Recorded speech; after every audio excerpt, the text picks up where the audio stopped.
해마다 이 교회 창립 주일 기념일이 되면 성경에서 말하는 교회는 어떤 교회일까를 생각해 보게 됩니다. 그래서 성경에 나와 있는 교회 모습으로 우리의 교회 모습을 되돌아보고 싶은 마음이 늘 있곤 하죠. 이전에 에베소 교회, 이 요한계시록에 나와 있는 아시아 7교회 중에 첫 번째인 에베소 교회를 살펴본 다음에 봐야지 하다가 좀 늦어졌습니다. 오늘 두 번째 교회를 보게 되는데, 두 번째 서머나 교회를 보기 전에 좀 시간이 지났기 때문에 첫 번째 에베소 교회가 어떤 교회인지에 대해서 잠깐 살펴보려고 합니다. 에베소 교회에 등장하는 예수 그리스도를 에베소 2장 1절에 보면 말씀이 나와 있죠. 오른손에 7뼈를 붙잡고 7 금촛대 사이를 거니시는 이라고 예수님을 설명합니다. 7별은 곧 7 교회의 사자, 즉 교회의 사역자들, 일꾼을 얘기하는 거죠. 그리고 촛대라고 하는 것은 교회를 얘기합니다. 그러니까 주님께서 7교회 사자들과 함께 교회 사내리를 거니셨다, 각 교회를 두루 살펴보고 계신다라고 하는 거죠. 우리가 마치 여러 교회에 대해서 성경에 나와 있는 여러 교회를 살펴보는 것처럼 우리 주님도 교회를 살펴보시는 거예요. 그러면서 각 교회에 대해서 칭찬하는 것들 바로잡고 책망하거나 권면할 말씀들을, 혹은 약속의 말씀들을 들려주셨죠. 먼저 이 에베소 교회에 대한 칭찬의 말씀을 요한계시록 2장 2절 3절에서 이렇게 들려줍니다. 내가 내 행위와 내 수고와 내 인내를 알고 또 악한 자들을 용납하지 아니한 것과 자칭 사도라 하되 아닌 자들을 시험하여 그 거짓된 것을 드러낸 것과 또 내가 참고 내 이름을 위하여 견디고 게으르지 아니한 것을 아노라. 하나님께서 알아주신대요. 여러분들이 여러 모양으로 수고하는 것들 아무 사람도 몰라도 하나님만큼은, 우리 주님만큼은 저와 여러분의 행위들을 알아주시고 인정해 주신 분이심을 믿으시기 바랍니다. 그래서 우리가 은밀하게 하는 기도나 오른손이 행하는 선행을 왼손이 모른다 할지라도 주님은 알고 계세요. 그리고 인정해 주십니다. 에베소의 이 구조를 보면 우리가 어떤 상대에게 권면의 말들, 책망의 말을 하기 전에 충분할 정도로 칭찬의 말을 먼저 들려주는 걸 볼 수 있어요. 좋은 배움이 되죠. 여러분, 우리에게 자녀가 됐던 누군가에게 해야 될 말이 있다면 좋은 점들도 먼저 말하여 여러분 고마움을 표현하고 칭찬하고 또 필요한 점들을 전해서 바로잡아간다면 듣는 사람도 마음이 부드러워지고 또 잘 전달도 되어서 좋은 결과가 있게 될 것입니다. 이 에베소 교회 이 수고하고 우리 주님께 칭찬한 내용들을 보면 수고했다, 인내 많았지, 악한 자들을 용납하지 않고 교회를 지키느라고 애썼다, 뿐만 아니라 자칭 사도라고 말하고 있지만 실제는 아닌 사람들을 너희가 밝혀서 드러내서 그들이 교회에 자리 잡지 못하도록 뽑아낸 겁니다. 뽑아냈어요. 뿐만 아니라 참고 예수님의 이름을 위하여 견디고 게으르지 아니했다, 부지런했다. 이체 참으로 많은 칭찬이 있었습니다. 그 외에도 6절에 보면은 주님도 미워하실 니골라당의 행위를 미워했다, 교회가 용납하지 않고 받아들이지 않았다라고 하는 거죠. 니골라당, 이것은 발람의 교훈과 같죠. 이제 헬라어, 이제 그리스어, 그러니까 히브리 말과 헬라라고 하는 그리스 말이 달라서 어떤 데는 니골라당, 어떤 데는 발람의 교훈이라고 했는데 그게 그 말이에요. 그게 그 말인데 이것은 니골라가 무리를 규합하여 지은 당이다, 그런 말이에요. 자, 이 내용으로 봐서 초대교회에 성령 충만하고 칭찬받는 사람 7을 세워서 7집사를 세웠습니다. 그래서 초반에 충성을 잘하는데 시간 지나면서 직분받은 사람이 변질이 됐어요. 그 중에 한 사람이 니골라라는 사람입니다. 이 사람은 영지주의의 영향을 받아서 신앙적으로 잘못된 길을 걸어간 사람이 됩니다. 영지주의는 신비한 지식으로 구원에 이른다라고 하는 거짓된 잘못된 가르침의 공동체, 이단 집단이라고 볼 수 있어요. 그들의 주장에 따르면 이런 거예요. 영은 깨끗하고 죄가 없으며 성결한 것이다. 사람이 죄를 짓는 것은 눈에 보이는 몸에 죄가 있기 때문이며 사람 안에 있는 영은 죄와 무관하다. 그러므로 사람이 죽어서 하나님의 영혼을 부르실 때 몸은 썩어 한 줌 흙으로 돌아가므로 육체는 아무리 죄를 지어도 구원받을 수 있다. 맞는 주장입니까? 틀린 주장입니까? 구원파 내용하고도 상당히 비슷한 내용들이 있죠. 여러분, 육신의 죄를 지어도 영혼을 파고든다는 사실을 결코 잊지 마시기 바랍니다. 잊지 마시기 바랍니다. 육체의 죄는 썩 없어지니까 육체의 죄로 끝나지 않습니다. 말로, 생각으로, 행동으로, 몸으로 지은 죄들이 영혼과 상관이 없다고요? 그런 거짓말. 그러니까 이단이죠. 그러니까 이단이. 니골라당이나 권파나 마찬가지. 잘못된 주장입니다. 잘못된 주장이에요. 자, 에베소 교회 수고 많았고 성실했고 복음에 대한 열정이 있고 칭찬받을 만한 게 많이 있었어요. 좋은 점 많이 칭찬하신 주님께서 이제 4절에서 그러나 너를 책망할 것이나니 너의 처음 사랑을 버렸느니라.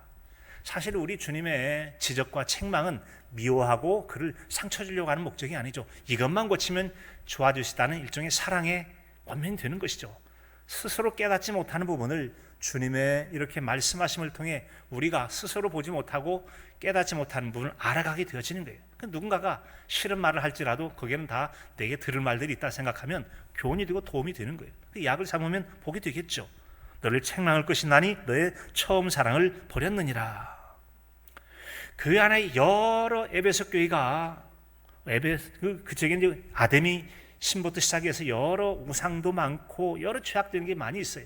지켜내고 교회를 바로 세우려다 보니까 이제 싸움도 있게 되어지고, 왜요? 거짓 교사를 밝혀내고 해야 되니까 여러 갈등도 있었겠죠. 그러는 가운데 어느덧 사랑을 잃어버리고 만 거예요. 열심을 내긴 했지만, 수고를 하긴 했지만, 이단을 막아내고 하긴 했지만 사랑이 식어져 버렸다. 하나님에 대한 처음 사랑 잊어버렸고 성도와 이웃을 향한 따뜻한 순수한 마음의 사랑들이 많이 식어져간 그런 모습이 지금 에베소 교회의 모습이었던 것이죠. 그래서 처음 사랑 회복하기를 바라셨어요. 주님의 처방은 과거를 돌아보고 회개한 후에 처음 행위를 가지라 라고 말씀하십니다. 처음 행위를 가지라. 그렇지 않으면 촛대를 옮긴다. 교회를 옮기겠다는 거죠. 주님 떠나시면 껍데기밖에 없는 빈 교회예요. 참된 신앙이 없는 종교장이들만이 모여서는 교회라고 말할 수 없겠죠. 그래서 우리 주님께서 옮기실 수 있음을 말씀하심으로 우리에게 강력하게 하는 말씀은 사랑을 회복해라. 잘해서 이기면 낙원에는 생명나무 열매를 주시겠다고 말씀하세요. 자, 결과적으로 예수님께서 에베소 교회에 주시고자 하는 말씀은 여러 칭찬거리 많이 있지만 이것 빠지면 아무것도 아니야. 그런 말씀도 듭니다. 바울 사도께서 고린도 교회에 보낸 편지 고린도서 13장에 보면 이런저런 이야기들 많이 있죠. 15가지 내용들의 사랑 이야기를 설명하는데 핵심 중에 하나는 뭐냐면 사랑이 없으면 아무것도 아니다. 즉 교회라고 하는 것은 철저하게 사랑 중심의 교회가 되어야 될 것을 말씀하는 겁니다. 은사도 많고 재주도 많고 일도 많고 뭣도 많은데 사랑이 없다면 그게 참으로 교회겠느냐. 그래서 교회다움은 사랑으로부터 시작되어지는 거죠. 사랑의 교회를 세워가야 될 줄로 믿습니다. 따라서 우리 마음 가운데 열심도 있고 열정도 있고 독한 마음, 미워하는 마음, 시기하는 마음, 근데 사랑의 마음이 없다면 우리가 지금 에베소 교회에 대한 책망을 내가 들을 만한 이야기가 아닌가 생각하고 돌아봐야 할 것입니다. 자, 이런 내용을 배경으로 해서 이어지는 두 번째 교회는 바로 이제 서만학 교회죠. 서만학 교회. 즉 주님의 명령을 따라 요한 사도가 보낸 두 번째 교회는 바로 서만학 교회였습니다. 이제는 터키라고 불려진 오늘날 튀르키예라고 하는 나라에 있는 교회죠. 자, 이렇게 생각하면 돼요. 우리가 이 서해안 쪽에 서쪽에는 서해 바다가 있죠. 건너편에는 중국이 있어요. 그런 것처럼 오늘날 우리가 터키로 알고 있는 나라가 튀르키예라고 금년도 2022년 6월 1일 이후로 유엔에서 이름을 바뀌었어요. 국가 이름 바꿨는데 보면은 에베소, 서머나, 두아디라에서 두아디라, 사대, 빌라델비아, 라우디게아 이런 것처럼 해변가의 세 개 교회와 네 개의 이제 내륙에 있는 교회가 있는데 이것은 에게해, 우리로 하면 황해바다처럼 에게해 바다 건너편은 그리스가 있어요. 그쪽 바닷가에 있는 항구 도시 그런 도시에 바로 이 서머나 교회가 있었죠. 오늘날 그 지역 서머나를 이즈미르라고 불린다고 하는데요. 이 교회는 빌라델비아 교회와 함께 칭찬만 있고 책망이 없는 참으로 좋은 교회예요. 우리 교회를 돌아볼 때, 우리 자신의 신앙을 돌아볼 때 한 번쯤 살펴봐야 될 참으로 좋은 교회 중에 한 교회다라고 할 수 있어요. 자, 겉으로 많이 가난했지만 영적으로 부유했던 그 교회를 향한 우리 주님이 주신 말씀 첫 번째는 바로 환난과 궁핍은 있지만 실상은 부유한 자다라고 말씀해 줍니다. 많이 힘들지, 가난한 거 알아. 하지만 너 실상은 부유한 자야. 우리 주님의 평가가 중요한 거 아니겠습니까? 사람이 생각하는 것은 실제와 좀 다소 차이가 있게 판단하고 말하는 경우가 종종 있기도 하죠. 특별히 그것이 구체적 기준에 따라서 크다 작다, 많다 적다를 어느 기준으로 정하면 쉽겠습니다만, 그것이 없는 주관적 판단, 내가 보기에는 그렇다라고 하는 주관적 판단은 정말 많이 차이가 있습니다. 어떤 분이 동국교회를 바라보고, 야, 교회 되게 높네, 건물도 왜 이렇게 커? 라고 말한 분이 있어요. 그분에게는 교회가 높고 큰 겁니다. 그는 그렇게 판단한 거예요. 또 어떤 분이 얘기하는데, 동국교회 지방에 있는 교회 치고 꽤나 크고 또 높기도 하네. 하지만 아주 크지는 않네. 그렇죠. 대형교회에 비하면 아담한 부속 건물에 해당될 만큼밖에 안 될 수도 있기도 해요. 왜요? 상대적으로 평가할 때 그럴 수 있다. 즉, 같은 건물, 같은 사건, 같은 상황들을 보는 사람에 따라 각각 다르게 볼 수 있다고 하는 점들이죠. 그런 점들은 우리가 당하는 상황도 마찬가지일 수 있습니다. 나 지금 엄청 고생해, 너무너무 경제적으로 어려서 죽겠어 라고 하는데, 어떤 사람은 살만하고만, 그 정도는 약과다 라고 말하는 사람 있는 거 아니겠어요? 이 서문학교의 사람들이 생각할 때 많은 환난을 당했습니다. 경제적으로도 많이 어려웠습니다. 그럼에도 불구하고 우리 주님께서 판단하기에, 야, 그 정도면 부유한 거다 라고 하는 우리 주님의 평가가 있었다고 하는 것이 오늘 말씀의 첫 내용이에요. 9절에 보면, 내가 네 환난과 궁핍을 알거니와 실상은 내가 부유한 자니라 그랬어요. 서문학교의 성도들은 환난 당했습니다. 무슨 환난이죠? 그들에겐 중요한 두 가지 환난이 있었습니다. 그것은 로마의 황제 숭배 사상입니다.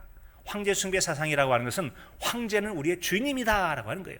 신처럼 받들으라 그런 얘기죠. 안 하면 안 돼요. 그런데 예수 그리스도를 믿는 성도에게는 주님만이 우리의 주가 되시고, 예수 그리스도 주님만이 나에게 참된 주인님이십니다라고 믿는데, 황제를 주님이라고 믿는다고 하면 이 충돌이 나타나요. 그러니까 예수 믿는 성도들은 거부를 하는 거죠. 그러므로 황제 숭배 사상에 대해서 미움을 받고 핍박을 받을 수밖에 없는 거죠.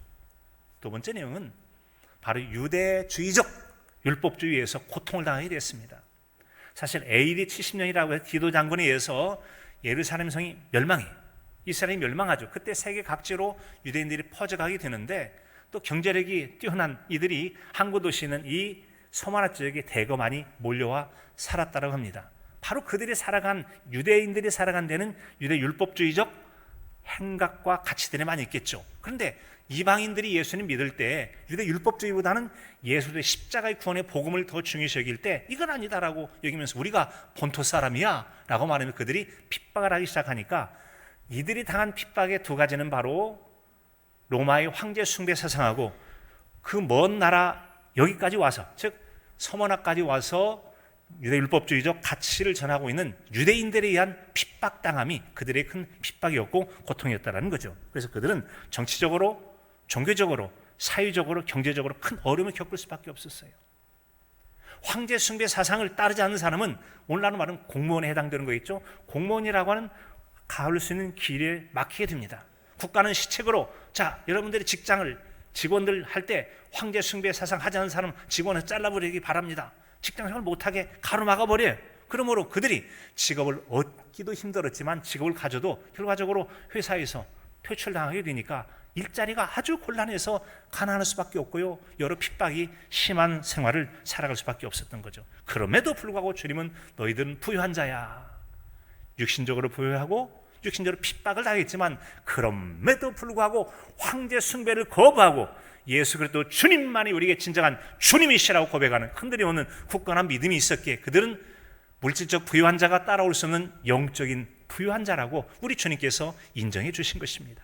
사랑하는 성도 여러분, 세상의 부유한 삶도 중요하지만 우리 주님께서 인정하실 만한 신앙의 부유한 자, 영적인 부유한 자로 살아가는 저와 여러분의 신앙의 삶이 되실 수 있기를 바랍니다. 주님은 그 점 말씀하신 거예요. 그래서 여러 칭찬거리가 있고 거기에는 책망이 없는 필라델비아의 교회와 함께 칭찬만 있는 그런 좋은 교회 아니겠어요? 그래서 실상은 내가 부유한 자다, 실상은 내가 부유한 자다. 사람에 따라서 아까 각각 표현이 다르다고 그랬죠. 힘든 것, 또 힘들지 않은 것도 그래요. 어떤 사람은 별일도 아닌 것 같고 나 죽겠다고 말해요. 너무 힘들어 죽겠고 가난해서 죽겠고 배고파 죽겠다고 말해요. 물론 어느 정도 고통이 있으니까 그런 호소를 하겠죠. 그런가 하면 어떤 사람은 저 사람 진짜 죽을 고생 다 하면서 힘든 줄 모르고 열심히 하네. 저렇게 먹다가 영양실조 걸리면 어떠겠어? 그런데도 불구하고 괜찮아요. 아주 어른이라도 괜찮고 견딜만하고 해볼만하다고 말하는 사람이 있는가 하면 조금만 힘들어도 아이고 나 죽겠네. 아이고 죽겠네. 좀 이 과장이 좀 심한 사람도 있지 않습니까? 과장이 심한 사람이 있을 수 있어요.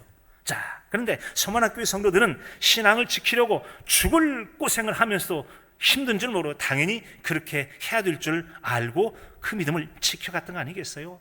그러기에 여러분, 우리 주님 보시기에 외적 상황과 다른 반응을 보이는 사람들, 즉 신앙 세계에서 느끼는 기쁨과 만족을 드러낼 수 있을 만한 그런 신앙을 지금 서만학교의 성도들이 지켜가고 있다고 하는 것이죠. 그런 모습들을 우리는 로마서 3장 3절 4절에서 볼 수 있지 않습니까? 다만 이뿐 아니라 우리가 환난 중에도 즐거워하나니 환난은 인내는 연단은 소망을 이루는 줄 알미로다. 힘들고 고달파도 기뻐하고 또 힘든 줄 모르고 기쁨으로 살아간 사람들 중에는 꿈과 소망이 있는 사람들, 목표가 있는 사람들이 그러지 않습니까? 환난이 인내가 연단은 소망을 이룰 줄 아는, 즉 소망 있는 사람들은 어려운 상황들을 잘 이기는 힘이 있고요, 덜 피곤해하고 덜 힘들어하고 덜 고생스럽게 여기는 거죠. 어쩌면 우리가 꿈과 희망이 없기 때문에 작은 일은 너무 인생이 피곤하고 힘들고 고달플지도 모르겠어요. 우리 주님께 주시는 꿈과 희망을 가지고 힘든 세상도 넉넉히 이겨가는 저와 여러분의 삶이 되었으면 참으로 좋겠습니다. 네, 우리가 일상차 주님 앞에 서게 될 좋은 날을 생각하면 오늘 당한 어려움들을 해볼 만할 것입니다. 요한계시록 19장 7절로 8절에 보면 우리가 즐거워하고 크게 기뻐하며 그에게 영광을 돌리세 어린 양의 혼인 기약이 이르렀고 그의 아내가 차신을 준비하였으므로 그에게 빛나고 깨끗한 세마포옷을 입도록 허락하셨으니 이 세마포옷은 성도들의 옳은 행실이로다. 아멘. 여러분, 이런 상황이 된다면 아무리 이 땅에서 신앙생활하면서 육신적인 곤고함과 경제적인 곤핍함이 있다 할지라도 진짜 영적으로 부유한 자가 아니겠습니까? 어느 누가 감히 어린 양의 혼인잔치에 참여할 수 있겠어요?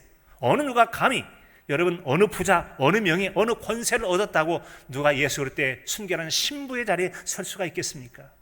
얼마나 수고하고 비싼 옷을 사 입으면 주님께서 인정할 만한 옳다 칭찬받을 만한 거룩한 흰 세마포옷을 입을 수가 있겠습니까? 믿음을 지켜간 성도들만이 가능할 줄로 믿습니다. 성도들만이 가능할 줄로 믿습니다. 그러니까 그들이 진짜 부유한 자가 아니고 누구이겠습니까? 우리 주님 하신 말씀을 우리가 좀 생각해 보면 좋을 거예요. 마음에 되새겨볼 만합니다. 마태복음 16장 26절이죠. 사람이 만일 온 천하를 얻고도 제 목숨을 잃으면 무엇이 유익하리요? 사람이 무엇을 주고 제 목숨과 바꾸겠느냐? 목숨과 바꿀 것은 없다. 우리 주님을 통해서 영원한 생명을 얻었다면 가난해도, 아니 내가 생명 얻을 때 어떤 부자도 부럽지 않은 생명을 가져서 당신 그 돈 가지고 영생 얻을 수 있어? 명예 가지고 지위 가지고 권세 가지고 영생 얻을 수 있어? 안 되지. 나는 얻었어. 누가 더 부유한 자냐? 영적으로 부유한 자가 더 부유한 자다. 생명 얻은 자가 진짜 부유한 자라는 거죠. 서문학교인들은 온 천하 죽어도 살 수 없는 귀한 영원한 생명을 얻게 된 거 아니겠습니까? 그런 점들을 요한계시록 20장 4절 5절에 보면 짐승과 그의 우상에게 경배하지 아니하고 그들의 이마와 손에 표를 받지 아니한 자들이 살아서 그리스도와 더불어 1000년 동안 왕노릇하니 누구든지 생명책에 기록되지 아니한 자는 불못에 던져지리라. 불못은 둘째 사망이에요. 둘째 사망이 들어가지 않을 믿음으로서 주님과 천년도록 왕노릇하게 되어지는 영생 얻는 성도, 참으로 복된 자 아니겠습니까? 그들은 가난한 것 같으나 어떤 세상의 부자가 가질 수 없는 놀라운 실산 부자였던 것이죠. 주님께서 서문학교를 그렇게 부유하게 해 주셨습니다. 그 교회가 우리 교회가 되며 그 성도가 우리가 되어서 책망 없는 칭찬과 약속이 있는 영적인 부자가 되는 저와 여러분의 삶이 될 수 있기를 간절함으로 축복합니다. 두 번째로는 장차 받는 고난을 두려워하지 말라고 말씀하고 있습니다. 장차 받을 고난을 두려워하지 말라. 사람마다 두려워하는 게 다르죠. 어떤 사람은 바퀴벌레 보는데 왜 이렇게 막 소스라치게 놀라죠? 거미 보고 그냥 너무 놀라는 분이 있기도 해요. 그런가 하면 또 다른 여러 두려움도 어려운 일이 많이 있죠. 각각 달라요. 그 중에 사람들은 고난당할 것에 대한 미래의 어떤 고난이나 아픔이 있을 것에 대한 그런 두려움도 만만치 않은 두려움이죠. 병원에 입원할 때마다 꼭 하는 조치 중에 하나가, 입원 절차 중에는 꼭 혈액 검사를 합니다. 혈액 검사에서 분석한 다음에 이 사람이 후속적인 조치를 계속 받을 수 있도록 혈액의 상태, 간이 괜찮은지, 당은 괜찮은지 여러 가지 점검을 하게 돼 있어요. 그걸 하기 위해서, 즉 건강에 도움이 되려고 혈액 검사를 하기 위해서 혈액 채취를 하죠. 뭐죠? 날카로운 바늘로 혈관에 쑥 집어넣어서 피를 또 뽑아내는 거예요. 야, 여러분, 뜨끔한 그 순간이 얼마나 싫은지 몰라요. 그런데 여러분, 이건 약과 아니겠습니까? 우리가 여러 인생 중에 당할 더 비교 자체가 불과할 정도로 크고 두렵고 공고한 일들, 두려운 일들이 얼마나 많이 있어요. 얼마나 크고 대단한 것에 비하면 이것은 비교가 되지 않을 정도다. 사실 여러분, 훨씬 크고도 오래 지속됐을 서만학교의 고난들을 생각하면 참 고생 많았겠다 생각해요. 우리가 일상에 당하는 것은 비교가 되지 않을 만큼 컸는데 그 내용을 10절에서 이렇게 들려주죠. 너는 장차 받을 고난을 두려워하지 말라. 볼지어다 마귀가 장차 너희 가운데서 몇 사람을 옥에 던져 시험을 받게 하리니 너희가 10일 동안 환난을 받으리라. 서만학교의 성도들이 당할 고난은 마귀에서 당한다. 사람은 몇 사람이 옥에 던져져 시험 받을 것이다. 기간은 열흘 동안이 될 것이다. 이 같은 시험을 주는 마귀가 누구냐? 그 마귀는 유대인이라고 말하고 있어요. 핍박을 주는 자는 유대인이다. 9절에 보면 자칭 유대인들이었고 실상은 유대인이 아니오 사탄의 회당이라. 이 말씀처럼 하나님을 대적함으로 사탄에 속한 사람들이 바로 그 회당이었다. 유대인들이 회당이었다는 거죠. 하나님을 대적하는 사람. 그래서 자칭 유대인은 사탄의 회당, 사탄의 무리다라고 하는 것이죠.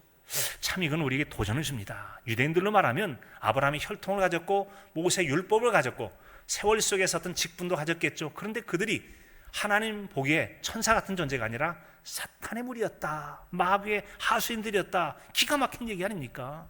이들은 스스로 자칭 나는 하나님의 사람이야. 그래서 그들을 가리켜서 택함받은 백성들, 선민이라고 생각해요. 선민, 하나님께 특별히 선택받았다고 생각하는데 하나님 보시기에는 그들은 사탄의 무리들이다. 마귀 종로를 타고 있는 사람들이라고 말하고 있으니 기가 막힌 것이죠. 기가 막힌. 자칭 유대인은 하나님의 기쁘게 하는 뜻을 외면하면서 혈통상 아브라함의 자손이었기 때문에 하나님의 선민이라는 자랑을 삼았다. 그러나 그들은 표면적 유대인일 뿐 선민이 되지 못한다. 참 유대인이 되지 못했다라는 점이죠. 우리 신앙도 우리 관점이 아니라 정말 주님께서 나를 그렇게 보실까? 주님의 눈으로 나를 보는 신앙이 중요할 것입니다.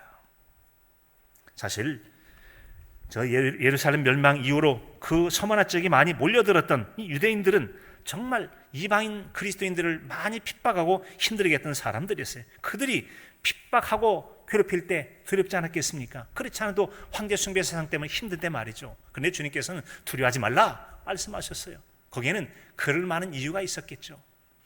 분명히 두려운 상황인데 너무 놀라지 마. 겁낼 거 없어. 괜찮아. 그럴 만한 이유가 있지 않았겠습니까? 이유는 그 고난은 10일 동안이다. 그리고 모두가 아닌 몇 사람만 옥에 갇혀 좀 시험을 당할 것이다 라고 하는 것이죠.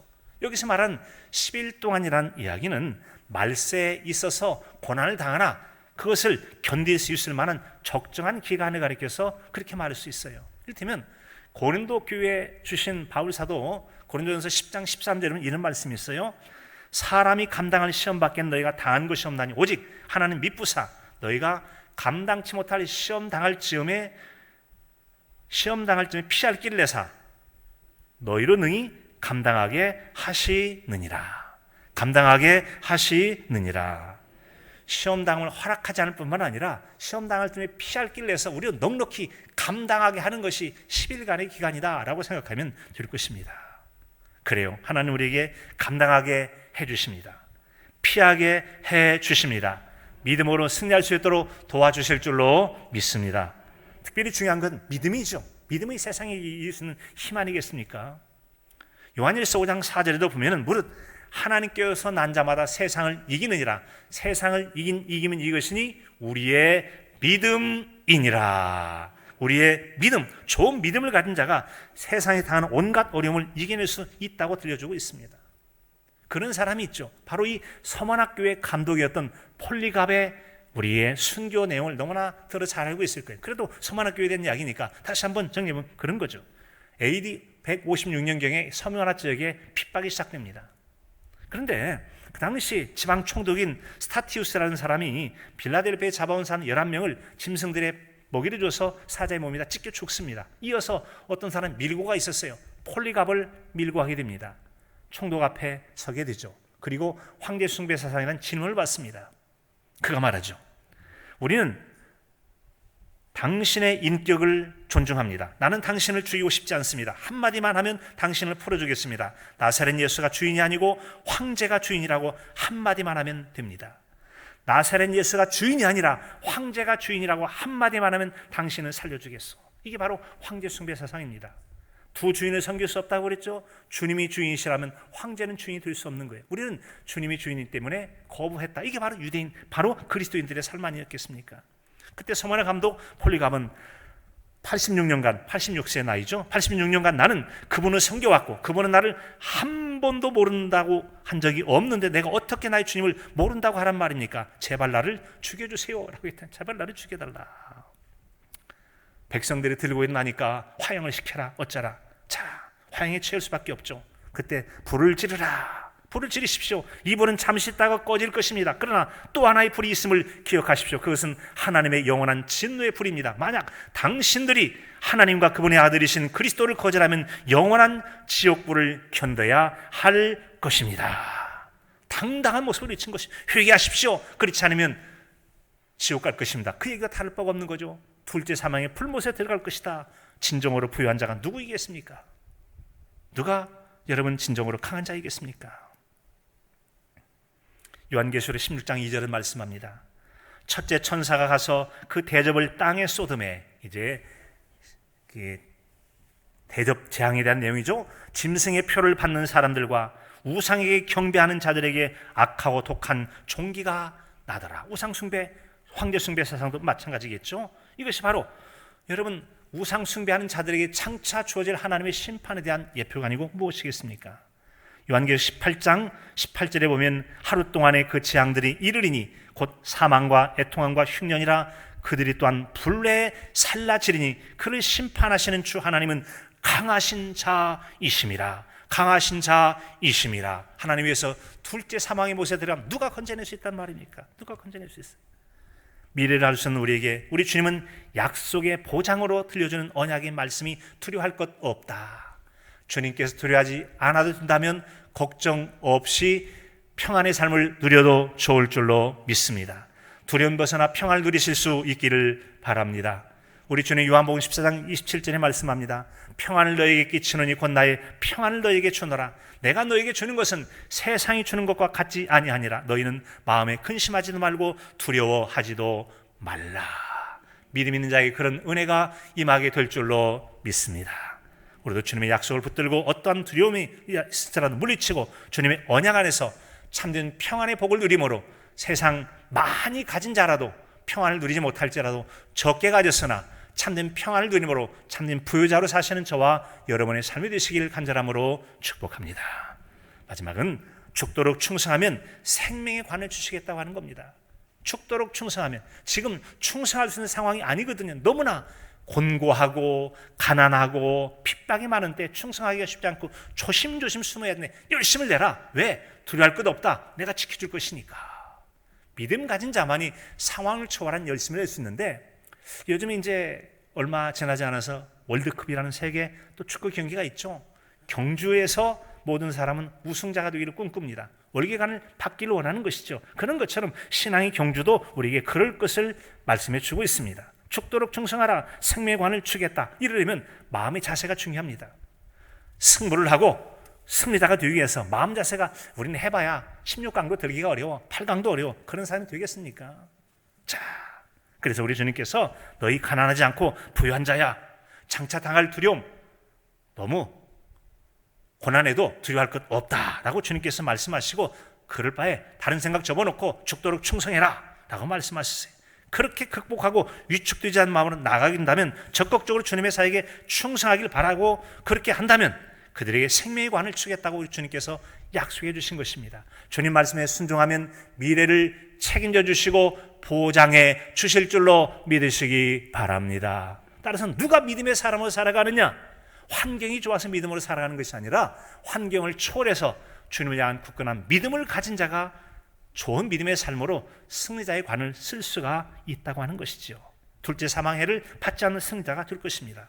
사랑하는 성도 여러분, 오늘 우리의 신앙을 한번 스스로 돌아보시기 바랍니다. 나에겐 지금 어떤 믿음의 신앙을 가지고 있는지, 죽도록 충성하는 믿음입니까? 모든 상황을 초월해서 주님께만 집중하여 내게 주어진 사명들에서 충성하며 성실로 그 일을 잘 감당하고 계시는지 말이죠. 어려우면 움찔하고 물러서고, 두려우면 움찔하고 물러서고, 조금 힘들면 포기해버리고, 그런 일을 통해서 우리가 무슨 일을 할 수 있단 말일까요? 분명히 서문학교의 성도들이 삶의 환경들은 좋지 않습니다. 그럼에도 불구하고 환경을 초월해서 주어진 상황 속에 최선을 다하되 충성 다하는 성도로 살아가기를 우리에게 요구하고 있지 않습니까?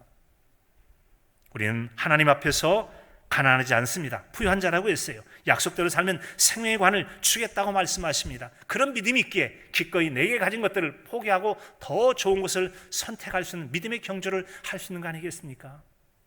바울 사도는 빌립보서 3장 7절에 보면, 그러나 무엇이든지 내게 유익하던 것을 내가 그리스도를 위하여 다 해로 여길 뿐더러 또한 모든 것을 해로 여김은 내 주 그리스도 예수를 아는 지식이 가장 고상하기 때문이라. 내가 그를 위하여 모든 것을 잃어버리고 배설물로 여김은 그리스도를 얻고 그 안에서 발견되려 함이라. 여러분, 그렇습니다. 내가 신앙생활하면서 그 어떤 것을 다 얻어 내 안에 주님 계시지 않고 주님과 멀다면 무슨 의미가 있겠습니까? 내가 세상 것 다 잃어버리고 권세나 모든 걸 다 잃어버리고 내 안에 주님이 계시고 주님으로 말미암아 내가 주님의 신부로 그 자리에 참여할 수 있고 세마포는 있고 주님과 함께 즐거워할 수 있다면 가장 좋은 자리, 가장 귀한 믿음, 가장 영적으로 부유한 자가 된 것이 아니겠습니까? 성경에 나온 여러 교회들과 성도들의 모습을 살펴보는 것은 우리 자신의 신앙을 살펴보고 교회를 건강하게 세워가기를 바라는 소망 때문입니다. 서문학교를 통하여 우리 자신의 신앙도 책망이 없이 칭찬만 있는 성숙한 신앙으로 나가는 저와 여러분의 신앙의 여정이 될 수 있기를 간절함으로 축복합니다. 하나님,